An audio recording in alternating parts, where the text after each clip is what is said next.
This is the first of a series of video discussions all around the themes of the most important scenarios for the 2020s and beyond. Today I'm joined by Julian Snape. Julian, would you like to say a few words to introduce yourselves before we come to the main discussion? Yeah, thank you very much, David. I'm a futurologist and a transhumanist of long standing, back to the mid-1990s, where I founded, or co-founded, with another chap called Fabio Albertino, an organisation called Extra Britannia, which is really the forerunner of what David has now grown up to be the very, very successful London Futurist organisation. But I've been involved in all types of future technologies. Started my career with Apple in the UK back in the late 1980s, early 1990s. I've gone all the way through to being the chap who introduced the Pokemon trading card game in the country. And it was really trying to get my hands on that, because we were having such problems trying to get the cards out of the States and into Europe.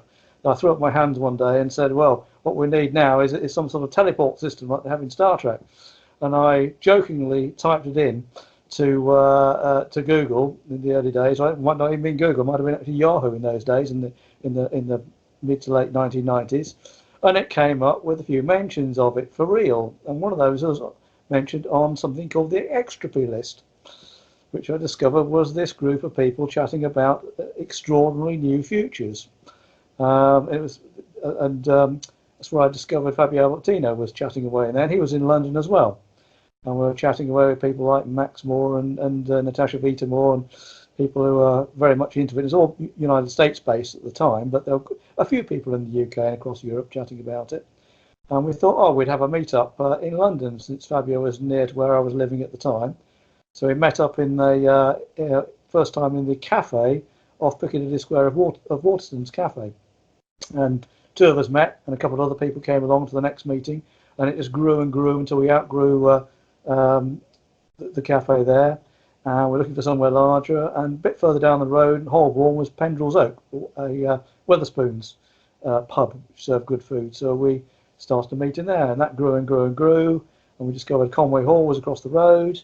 We then had the idea of inviting people who could speak a bit longer about different future subjects, all types of things, from nanotechnology to the singularity to extending the health span and lifespan.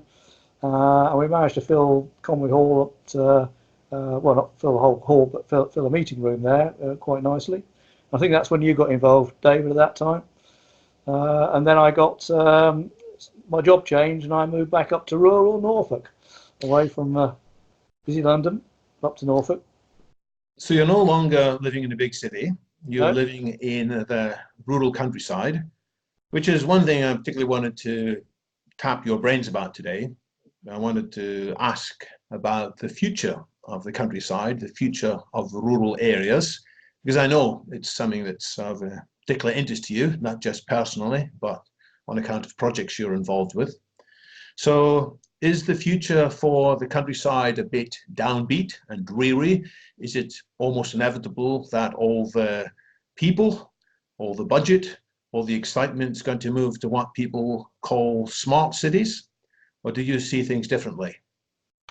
Well, a few years ago, I would have said it looking a bit downbeat, but there's a new movement out there called the Smart Rural and Coastal Areas movement, which is looking to change that quite considerably. You might be aware of smart cities where everything's hooked up with Internet of Things devices, all of the transport systems all hooked together, communications is ultra-fast broadband. But one of the problems with that, of course, is, as you say, it draws people from the rural areas into the cities, and it puts up house pricing quite dramatically. It's going to be very hard to afford to live near a city, which means you've got to commute, and commuting nowadays is quite expensive as well. By train and by car, it's difficult. You've got. I used to commute from Downham Market in a rural area to Cambridge. In the 1980s, that used to take me half an hour to get from Downham Market to Cambridge, and 10 minutes to get to Cherry Hinton, the other side of Cambridge. I tried it fairly recently. It took me an hour and a half to get to Cambridge, and an hour to get to the other side of Cambridge to Cherry Hinton. So that's just uncommutable these days. So we need to improve the whole situation of rural areas.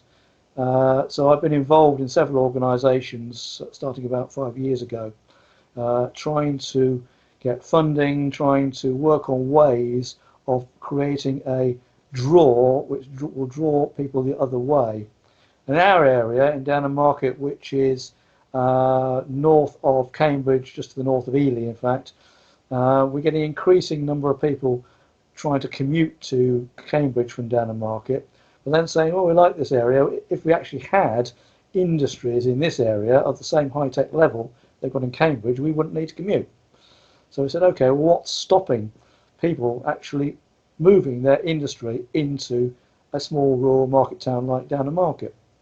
So we formed a little organisation to look into it, and we found it's got a few things. Transport, actually, funnily enough, is not one of the major ones there. Broadband speed is a big one. You can get decent broadband speed, ultra-fast broadband, then you can work from home without any great problem. But it's a lot of other things. It's housing. Now, we've got cheaper housing than in the areas of Cambridge and Ely. But it's also things like provision of schools for families to bring their kids. And they want good schools. And they want good facilities around the area. They want all the shopping facilities that you've got in a larger city. Don't necessarily need the variety of it, but they at least need it to hand. And they need to feel that they're in an area which is not becoming downgraded, not looking shabby, not with the town not full of charity shops and lots of companies moving out. And that's what has been happening in my town and lots of other towns in the area. So we said, what can we do to readdress this? 5 years ago, we decided it was going to be a university technical college. I've got together with a friend of mine who's a venture capitalist, and he was going to part fund with several organisations a university technical college on a bit of land which used to be the old RAF Downham Market station, just to the northwest of here. But due to financial issues and a couple of the organisations not be able to come up with the funding when they thought they'd come up with it, we couldn't move ahead with that as fast as we wanted. Part of that now is actually happening. We've got an in-town education centre, which is now called the ESTEAM Centre, ESTEAM, which is education for STEM, but we've also added arts to it. Because one of the other problems we've got in this area, not only with poor or lower than city standard education systems, is we've got a lot of home ed kids around the place who are strung out in all the villages around there. So we thought, okay, what can we do about this?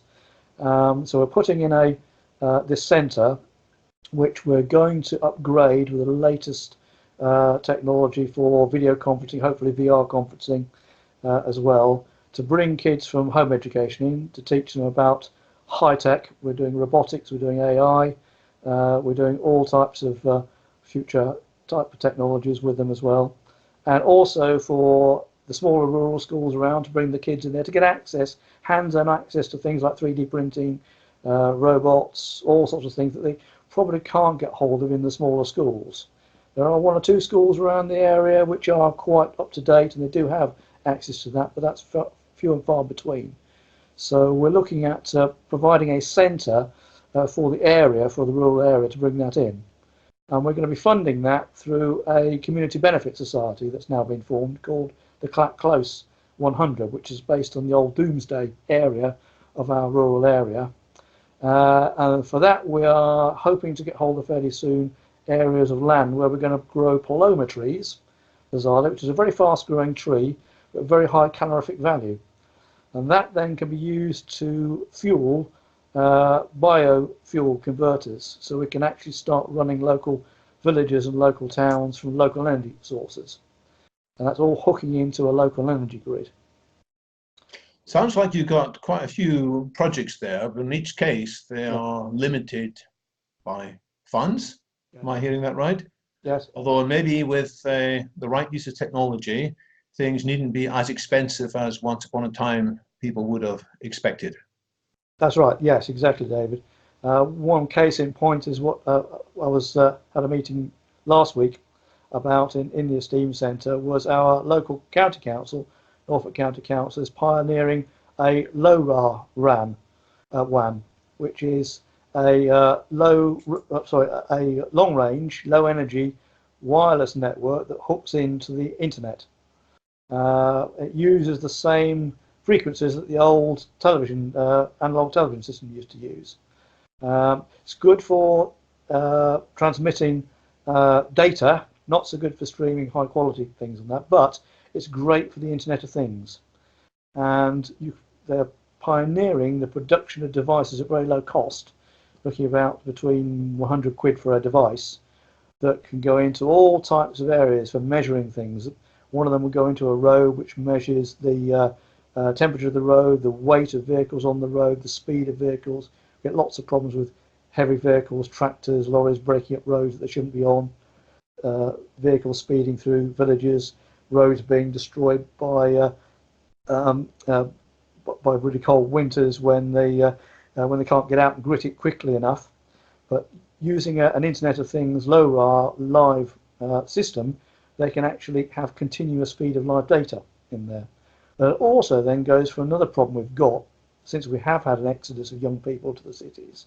The age range, the demographics in the small villages and small market towns is getting increasingly older, which means then there's problems with keeping people mobile in their own homes. So we're also looking at installing things using the Internet of Things and the LoRa, using thaw detectors on the LoRa, smoke detectors that are all hooked together with alerts that alert friends and family, first of all, rather than just annoyingly buzzing in the house and doing nothing else. So we're looking at a whole load of devices that can be linked together. We're also hoping to fund it as well from some income through the farming community, from the LEPs, which are the sort of local funding organisations, to help farm security, because we get lots of thefts from local farms, particularly diesel, machinery, and we can put in smart sensors that sense footfall, that sense movement. Hopefully one of the projects I was involved with a few years ago was an automated drone system that will work on that. But that's likely run into, not problems, but it needs legislation in the UK, because you can't at the moment fly a drone beyond visual sight range under the CAA's legislation, although that will probably change once we get delivery drones operating around there. In that case, that will open up the field to have security drones. And they can also use Internet of Things devices on cattle and in fields to monitor the health and of cattle and crops. So I'm guessing that many of the issues you're talking about aren't just issues that your particular community in Downham Market has faced. Are you in touch with other forward-looking rural communities elsewhere in the UK, sharing ideas and comparing notes? Yes, we've just started to do that. My colleague John Beer, who's really its brainchild, is the whole organisation, who was the venture capitalist behind the UTC in the first place. He's been down to the South Country, the Southwest, talking to people, I think at Plymouth and Southampton. But we've also noticed, we haven't made contact yet, we will be. There's a big movement in Scotland at the moment. They seem to be more advanced even than England in smart rural and coastal areas. So we're going to be discussing things with them in the very near future. And overseas, perhaps, as well? Or possibly overseas, yes. There is a movement outside, and particularly in Europe. Like Spain is doing a fair amount on it. Is there any sign of a reverse on the trend which you mentioned, which is that young people are drawn into the cities? Well, that's what we're working on. We've really got to provide the attractions in this in the rural areas, which is high quality employment. Although you and I know that that's getting less and less necessary these days with increased automation. But with aspirations, what we're talking about, as opposed even to employment, to keep the kids things to do, things to get involved with in the local area. Because people do, the older people do move out, as you said. Because it's quieter out here. It's an attraction for them. We've got quite a few people, quite senior people in British Telecom, senior people in British Aerospace who've moved to this area when they can afford it, because it is out of the way at the end of a communications link, and they're not surrounded by the busy city all the time. So there is a sort of a trend to combat here in some ways, but it's getting the balance right. We don't want everyone in the city to come out of the city and into the rural areas, otherwise we'll just be another city again out here. But So let's talk about some possible scenarios. If we look into the middle of the 2020s or even the end of the 2020s, what do you see as possibly being different from today? Where have things moved forward? well, I hope that we will have a small fledgling uh, high-tech industry park in our area, which we're building on at the moment. We've got incubators, business incubators, in the Esteem Centre as well.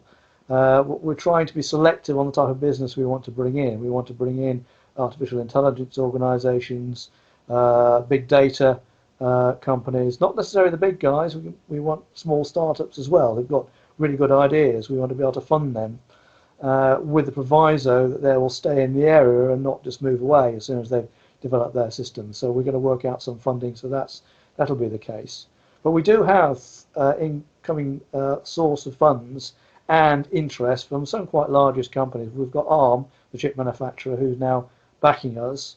But it's Aspiration, which then comes back to what you and I set up in the past, which is inspiring youngsters with positive visions of the future, which is why they want me to start doing talks as we do in London Futurist in London, but up here in the Esteem Centre, to groups of youngsters, calling it under the banner of Young Futurists. And then we'll see if we can work out a template. And Arm are very keen on this, and then we might get funding for them to do this. I'm not sure at the moment. We're still talking to them. But funding might come from several different sources we're talking to be able to get a template working on a regular basis and then expand it out across the country to other rural areas. I'd be very happy to work with you in London if you want to do a city's young futurist as well. Well, what's the motivation for large companies, Arm as one example, to get involved in this kind of initiative? Well, again, it's trying to tap a wider range of human resources into the company, because it's not necessarily just those with the MBAs in the cities these days that can actually provide them with creative ideas.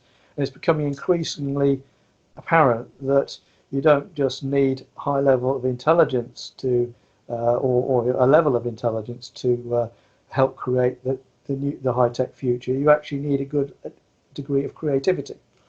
And that's what you find. I mean, if you watch the RSA talk by Ken Robinson, he goes through all this and shows that kids progressively have their creativity knocked out of them as they're educated. So we do need a change in the education system, and that change in the education system almost certainly will assist the new wave of high technology companies that require more creativity out of their employees than just pure logical intelligence in there. And providing a wide range of subject ideas all the way through from artificial general intelligence, telling them about that, through to potential extreme longevity, all these things that we thought were really sci-fi back in the 90s, which are now heavily on the map, being heavily funded, particularly in the States, with Microsoft now giving $1 billion into developing AGI. We've been around talking about this for decades.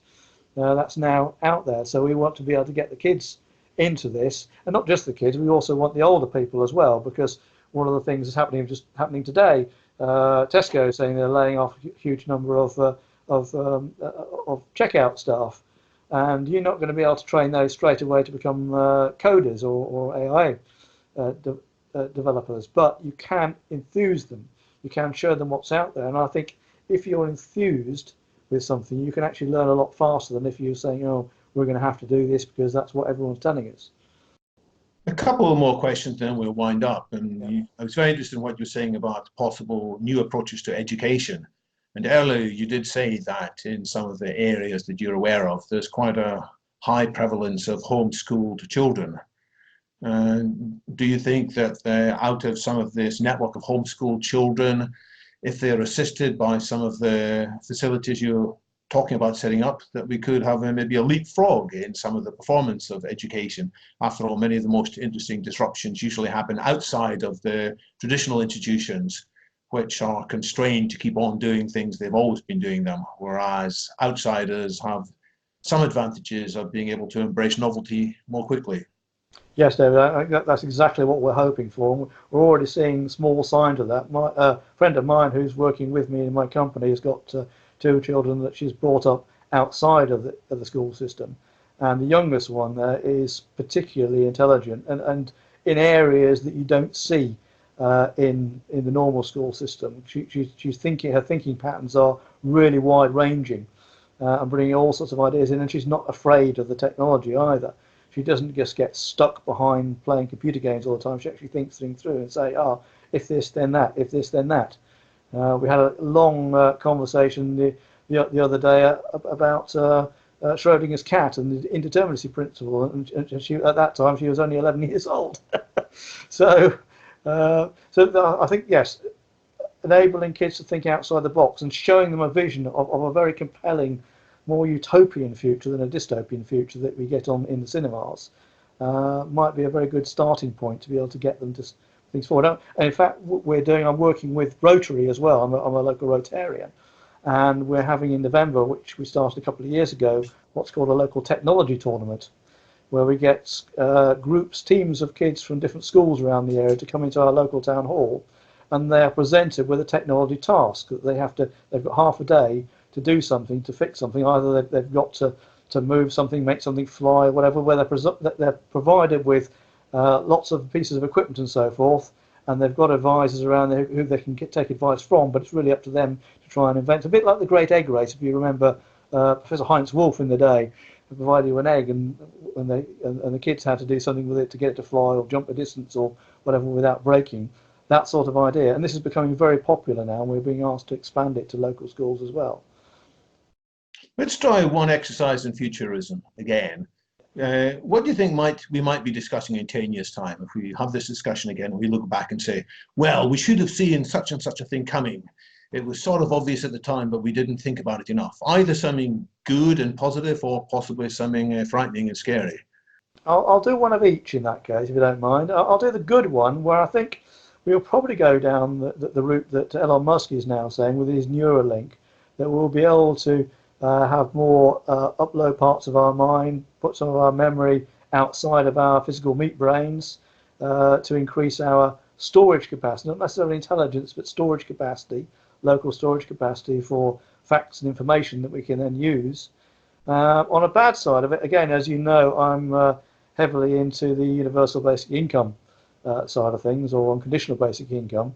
The fact that we might not spot, or the mainstream might not spot quickly enough, the fact that jobs are being replaced faster, as they're being got rid of faster than they're being replaced. They always say that, oh, new jobs will always occur in the new industries, but will they come at the same rate? And more importantly, at the same income levels. It's no good having a new job which pays half or a quarter of the old income level if you can't then afford to buy things. So that then puts you into a vicious cycle. If people knocked out of jobs don't have the money, they can't afford to buy the things that are being produced en masse by the automation.